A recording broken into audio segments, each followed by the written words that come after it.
Entonces, ¿por qué cuento esto? Porque también el tema de la suba de retenciones tiene un impacto, muchachos, tremendamente grande en los pueblos y en las ciudades del interior, porque paraliza al pueblo. Salieron a vender la soja no está, porque Vicentín ya no la tiene. Salieron a pedirle a Vicentín que ponga la guita, no la tiene. O por lo menos le dijo que tiene que pensar cómo la van a devolver, que les den unos días, están pensando, están regulando, sale humo de la cabeza de Vicentín, pero por ahora la guita no ha estado en el banco como tenía que estar. ¿Qué produce esto que vamos a ver, este informe, que vamos a ver la primera declaración de Alberto Fernández? Que haya un juego de dominó, que se van cayendo fichas, que ya la gente no sabe cómo va a terminar en el interior. Y a mí me preocupa esto, porque son temas que nos pasan de largo, muchachos, pero una provincia como la mía, en Santa Fe, es realmente choqueante. Yo tuve 5, 6, 7, 8 llamados de amigos míos. Che, Ale, si vos vas allá con los chicos, contale esto, estamos preocupados. Entonces quiero tocar, porque también son temas de nuestra Argentina que impactan. Y lo último que digo, Banco Nación, creo que era en la época de González Fraga. A diestra y siniestra, créditos para una empresa como Vicentín. Exactamente. Mirá, Maxi me dice exactamente. Bueno, va a haber algún problemita, digamos. Va a haber algún problema Claro, ahí. Entonces yo digo... Un problemita legal, digamos, cuando vean las cuentas de la Nación. Como dos forros, yendo a pedir 200 pesos para comprar un plato de lupines y el Banco Nación no los tenía. Y una empresa de las grandes se calzó en 800, 900, 1000, 1200 palos y resulta que ahora que hay que devolverla, dicen que están con estrés financiero. Yo voy a seguir con este tema. Yo voy a seguir y lo voy a seguir investigando. ¿Por qué me parece que es un tema para tocar y para charlar? Porque son los temas de una Argentina profunda que a veces nos pasan de largo, que después impactan también. Porque Alberto, si vos estás viendo el programa, señor presidente Alberto Fernández, estas cosas también hay que seguirlas de cerca. Hay que seguirlas de cerca porque esto paraliza a una provincia como la mía. Omar Perotti, que llegó hace 10 días a la gobernación. ¿Qué tiene que hacer Perotti? Se come de pecho este quilombo. ¿Por qué?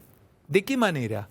Entonces, hablemos también de estas cuestiones que a veces tocar una retención, un poco más, un poco menos, genera esto del Banco Nación. ¿Por qué me lo referiste, me dijiste así rápidamente, Maxi? No, que efectivamente hay un problema porque se le dio créditos abundantes a una empresa que no está en condiciones de devolverlo y hay que ver, bueno... Era el mayor acreedor. ¿Cómo se manejó la empresa? ¿Cómo se manejó la empresa? ¿Y cómo se manejó el banco? ¿Y cómo se manejó el banco con esos Estamos créditos? hablando de 200 millones de dólares, algo así, ¿no? De crédito. ¿Sí? Está bien, pero yo puedo ser productor, lo llamo mañana, no sé quiénes son los Vicentín Paduán, no tengo ni idea quiénes son los que manejan. Pero así como esta debe haber tantas otras empresas. Devolveme mi cereal o devolveme mi guita, porque si no me paralizás mi pueblo. Hoy yo hablé con gente de mi pueblo y tenían calzada, o de pronto lo tenés calzado en una cooperativa que la tenía calzada en Vicentín. Pero ojo con esto, porque también el tema de las retenciones, tenemos que hablarlo. Una cosa es un gringo que tiene campo de 12, 15, 20 mil dólares, 20 mil ya no hay más, pero 15 mil dólares la hectárea, Gus, vos que es un tipo del interior también, que entendés, que tiene el puerto cerca, pero otra cosa es subirle la retención a un productor de Tucumán, que nos está viendo. Un sojero de Santiago del Estero, un sojero de Salta, que tiene el puerto más cerca un puerto en Chile que Rosario. Es un tema realmente complicado el tema de las retenciones, bueno, Maxi. Claramente, Ale, lo que ha quedado pendiente respecto a lo que está haciendo Alberto Fernández con el tema de retenciones es justamente esto que vos decís. No es lo mismo la situación de un productor que está a 100 kilómetros del puerto que uno que está a 1000 kilómetros del puerto o a 1500 kilómetros del puerto de San Lorenzo. En el caso de lo que se anunció o que se firmó directamente con un DNU, un decreto de necesidad de urgencia el sábado, lo que se hizo fue actualizar la retención que ya había en septiembre del año pasado con Macri. Es decir, el marco jurídico es el decreto de septiembre del año pasado de Macri. La retención de 12% adicional al 18% que ya tenía la soja en septiembre del año pasado. Eso llevó en septiembre del año pasado la retención de la soja al casi 29%. ¿Me dejás ver el informe y lo charlamos acá? Ahora vuelve a estar en el 30% de la retención para la soja. Porque me dijiste y me hablaste de 3 puntitos más que están dando vuelta. Bueno, Alberto Fernández pará. Sí. Déjame ver el informe porque se trata de retenciones Yo no hablo de conflicto. El informe lo dice y quiero dejarlo bien claro porque después uno pone el pecho por un informe. Y yo respeto, por supuesto, mi producción, pues son los mejores del planeta. Pero yo creo que aún no hay conflicto, ni creo que lo haya, porque se trató de explicar. Pero sí tenemos que hablar esto, porque es un mecanismo de relojería el tema del campo, y no es que el tipo que tiene campo es un tipo millonario. No es todo igual. Porque incluso más, un tipo que tiene 300 hectáreas en la zona de Freire, Porteña o Morteros, es un tipo que tiene 3,5 millones de dólares en 300 hectáreas, vendidas hoy, a precio de hoy. 3,5 millones de dólares le están dejando aproximadamente, después de todos los gastos sacados absolutamente de empleados, retenciones, todo, les dejan más o menos unos 350, 400 mil pesos por mes. De esos 300, siempre y cuando te rinda bien, que no te agarre una sequía ni te liquide. Son empresas familiares, o sea, trabaja padre, hijo, hijo. Dividen, le queda 170, 150 mil pesos a cada uno, siempre y cuando te vaya bien. No es que llora ese gringo. Vos me estás viendo del otro lado y ganás 50 mil pesos y decís, pero ¿qué? ¿Llora un tipo que gana 150 mil pesos y tiene 3,5 millones de dólares en un campo? Pero ese tipo con 150 mil mangos por mes, en un nivel así, de retenciones subiendo, en un nivel de posición donde está o por hacia dónde va, piensa dos veces en tomarte más gente, cambiarte la camioneta o cambiarte el auto o hacer un tinglado nuevo. O sea, son cosas que a mí me dice la gente del campo y yo quiero contárselas a ustedes acá en la mesa. ¿Podemos ver el informe? ¿Lo charlamos? ¿Tienen ganas? Si da un poquito de aire, pues levantamos temperatura. Todos tenemos que hacer un esfuerzo.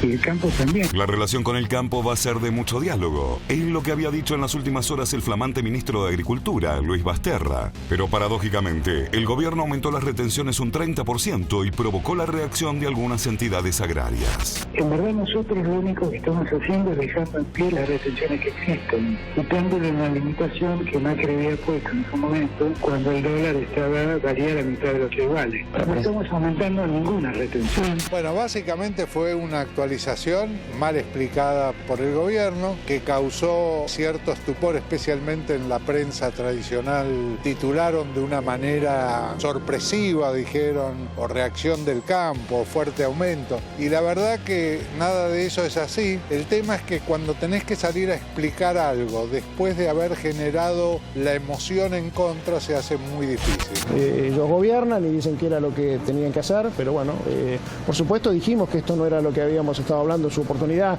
con el presidente ahora Fernández, que nos iban a convocar, eso no sucedió. Bueno, es una pérdida, digamos, de alguna manera de confianza. Impacta mucho. Las cuentas que nosotros hemos hecho son aproximadamente 1.800 millones de dólares adicionales que no van a entrar al sector porque se van en el concepto de retenciones, bueno, a cubrir este gran déficit fiscal que es el principal problema de la Argentina. Por este camino al campo no le va bien y que lo que tenemos que buscar es cómo hacer crecer el campo para que podamos contribuir verdaderamente con un problema que tiene la Argentina. Para nosotros es un aumento claramente debido a que los porcentajes son mayores y esto tiene un impacto mayor que el que teníamos. Así que frente a esta situación, la inquietud y la preocupación. El único país del mundo que castigaba las exportaciones era la Argentina. Y por eso claramente no se generó empleo privado en los últimos 4 años del gobierno anterior. El peor momento del campo con un gobierno fue con el mandato de Cristina Fernández de Kirchner. El peor momento desde el punto de vista del conflicto fue, pero no fue el peor momento económico para el campo, porque ganó muchísimo dinero. Todo el mundo te dice, le fue muy mal con Mauricio Macri y muy bien con Cristina. Desde que asumió la administración de Macri, las medidas que ha tomado claramente nos han ayudado. Si hay un sector que no creció en la Argentina, salvo lo vinculado a la oligarquía, es el campo. Necesitamos al campo, como en el 2001, sacando al país adelante, generando esos dólares necesarios. Eso es lo que nosotros necesitamos. Por eso nosotros trabajamos sobre toda la cadena agropecuaria. Lo que le molesta al hombre de campo es que se comienza siempre por el mismo sector. ¿Y cuál es el ajuste que ha hecho la parte política? No sé, a lo largo de la historia que me digan cuál es el ajuste que ha hecho. ¿Cuál va a ser el ajuste que va a hacer el Estado en el buen sentido? El campo siempre ha sido protagonista de la economía argentina y ha generado generado enfrentamientos con un sector que representa una de las mayores riquezas del país. Excepto el de Mauricio Macri, los demás gobiernos siempre tuvieron conflicto en la relación con el campo por distintos motivos, digamos. No nos olvidemos que estaba Martín Lustó en el gobierno de Cristina cuando se aplica la famosa 125 y las retenciones. Un esquema de retenciones móviles para la soja, el girasol, el maíz y el trigo y todos sus productos derivados para los próximos 4 años. Nos tocó ver lo que yo denomino los piquetes de la abundancia. No me voy a someter a ninguna extorsión. Habla de que esto es una extorsión. Extorsión es la chequera a la Casa Rosada y el disciplinamiento a los gobernadores y a los municipios. Eso sí es extorsión. Yo le pido humildemente, como presidenta de todos los argentinos y en nombre de todos los argentinos, levanten el paro para entonces sí dialogar. ¡Seguimos el paro! Voy a enviar al Parlamento de la Nación un proyecto de ley. Resultan 36 votos afirmativos, 36 votos negativos, empate. Que se rompa pero que no se doble, presidente. Nosotros esperamos su voto. Pido perdón si me equivoco. Mi voto no es positivo. Esto es en contra. Bueno, acá estaba este informe. Quiero de nuevo meterme porque es Mirá, interesante. El señor que hablaba de representante del campo es Carlos Yanisotto, que es el presidente de Coninagro, las cooperativas agrícolas, que te diría que es, bueno, podría ser el más cercano, si se quiere, hasta ideológicamente al gobierno de Alberto Fernández, y aún así ha sido muy duro, planteando que el ajuste lo tiene, como vos decías, que el ajuste lo tiene que hacer la política, el ajuste lo tiene que hacer el Estado y demás. Lo que se hizo con el decreto del sábado, insisto, yo sé que para el campo es duro porque habían apostado a que la retención fija que había fijado en septiembre del 2018 Macri de 4 pesos por dólar se fuera licuando con la suba del dólar.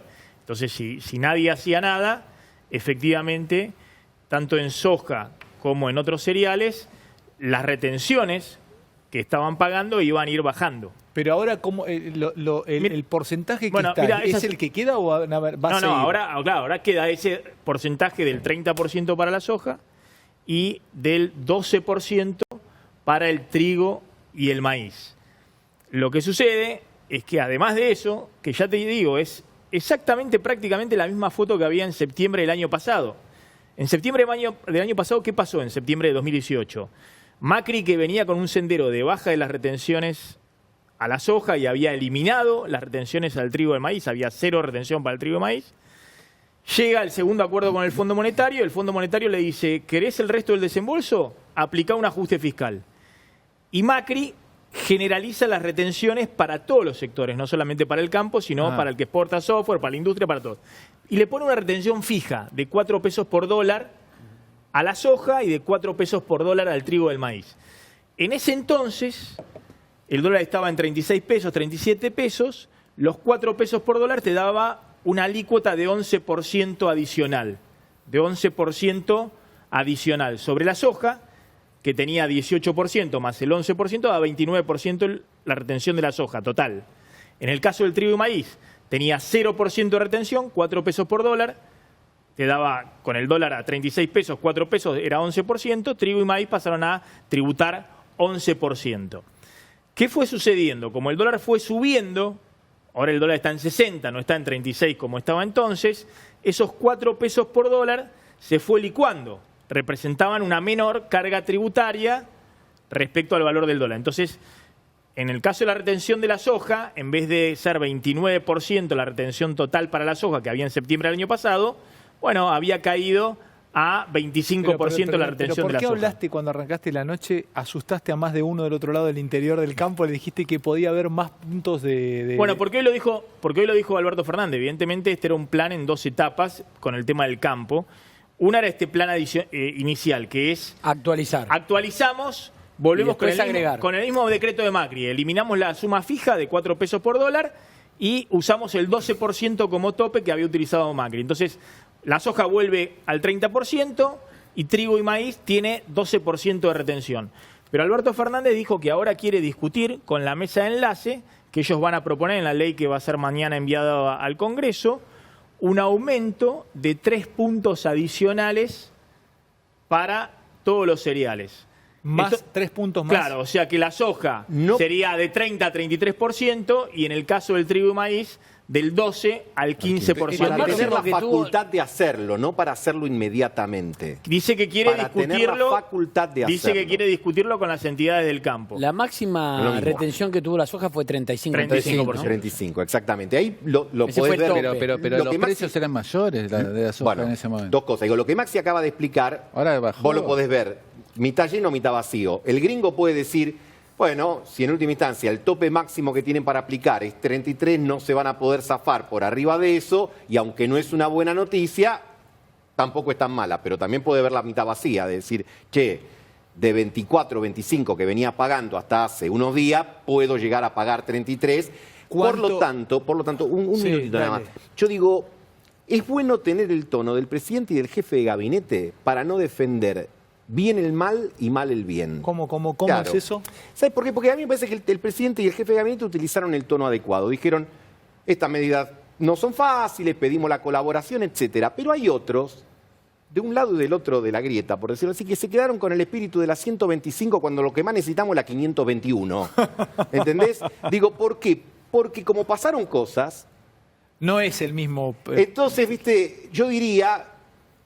ir despacio. Y lo que decía Willy también, retenciones es un tema, pero como el pacto fiscal puede caer, y las provincias pueden volver con ingresos brutos, y los municipios pueden volverte con tasas que muchas veces no son tasas, son impuestos porque no te dan nada a cambio, entonces es lógico también que muchos productores del campo digan, che, guarda, porque esto no es solo el único tema del paquete. Entonces yo diría...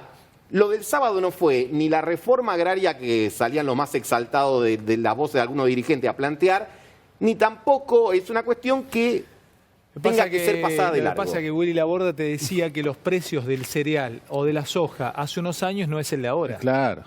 Y aparte el clima que tenés ahora estás al borde de la sequía. O sea, vos venís del interior. Yo hablo con varios productores y te dicen, che, en diciembre no llovió casi nada y los pronósticos de enero son peores. De o sea, te pasada, diría que el gobierno, si quiere tener el dólar más o menos tranquilo el año que viene, que haga la danza de la lluvia. De pasada, porque también tiene que ver con todo esto, para que veamos el país que tuvimos, o que también, o el país, o decirle al Ejecutivo, ¿cuántos fueron los montos de préstamo del Banco Nación a una empresa grande como Vicentín? Ya te lo digo, pero... 10.000 millones. Exactamente. Y 22.700 todo el sistema financiero. O sea, el 77% de los créditos los tenía el Nación. O sea, es sospechosísimo de Vicentín. Es muy raro. La Nación le había dado... El Banco Nación. El Banco Nación le había dado el 77%. El total de créditos que dejó. No, del total. ¿Te lo ve algún diputado o alguno de este gobierno y con esto que acaba de decir Laborda, mañana presenta una denuncia? Pero sí, acá lo tengo, si querés lo muestro acá. Están haciendo algunas averiguaciones en el Banco Nación ya, porque ya eran 17.000 millones de pesos. Y es el pufo que dejó Vicentín, si querés hablarlo claramente, del pufo que dejó, el 76,8 lo tiene el Banco Nación. Es mucho. ¿Cuántos millones de pesos? Son 17.648. Ah, el 77 es lo que tiene... 294 millones de dólares. 294 millones de dólares. ¿Pero cuánto le debe Vicentín al Banco Nación? 294 millones de dólares. Casi 300 millones de dólares. 17.000 y pico de millones de pesos. ¿Y por qué están haciendo averiguaciones? Porque no habría sido la única empresa sospechosamente muy beneficiada por los créditos del Banco Nación durante la gestión de Javier González Fraga. Exactamente, vamos a dejar esto. Durante la gestión de Javier González Fraga. De hecho, esas medidas que son aprobadas por directorio habían generado algunos ruidos internos dentro del Banco Nación. De lo que entrega el Banco Nación, ¿qué porcentaje le dieron a Vicentín? No, es al revés. De lo que recibe Vicentín, el 70% se lo dio al Banco Nación. Un solo banco. 77. O el 77, pero. ¿Entendés? Es muy raro. No, está bien. Haces bien en aclarar bajo qué gestión, porque tuvo 3 gestiones, ¿no? El Banco Nación. Claro. En la era Macri. Melconian arrancó. Claro. Después vino Javier González Fraga. Sí. ¿Y terminó? Sí, pero chicos, nos quedamos helados porque cuando acá hay un montón de etapas que cuando empiecen a moverse, o sea, es rarísimo todo, ¿no? Uno no acusa de nada a nadie. Y es más, a mí me han dicho que querían darle más en la semana previa a que caiga Vicentín y hubo mucha presión desde el gobierno y no le dieron. Pero es que aún, a ver, cuidemos también porque para tener un poco de claridad en el tema. Vicentín aclaró y dijo que está en estrés financiero, que va a pagar. Pero el problema es cuándo. Una cosa que te pague dentro de 5 años y otra cosa. Ese es el tema de la gente del interior, es que te frena una gran parte de... Eso como cuando te dice Dualde, el que depositó dólares recibía dólares, sí, pero ¿cuándo?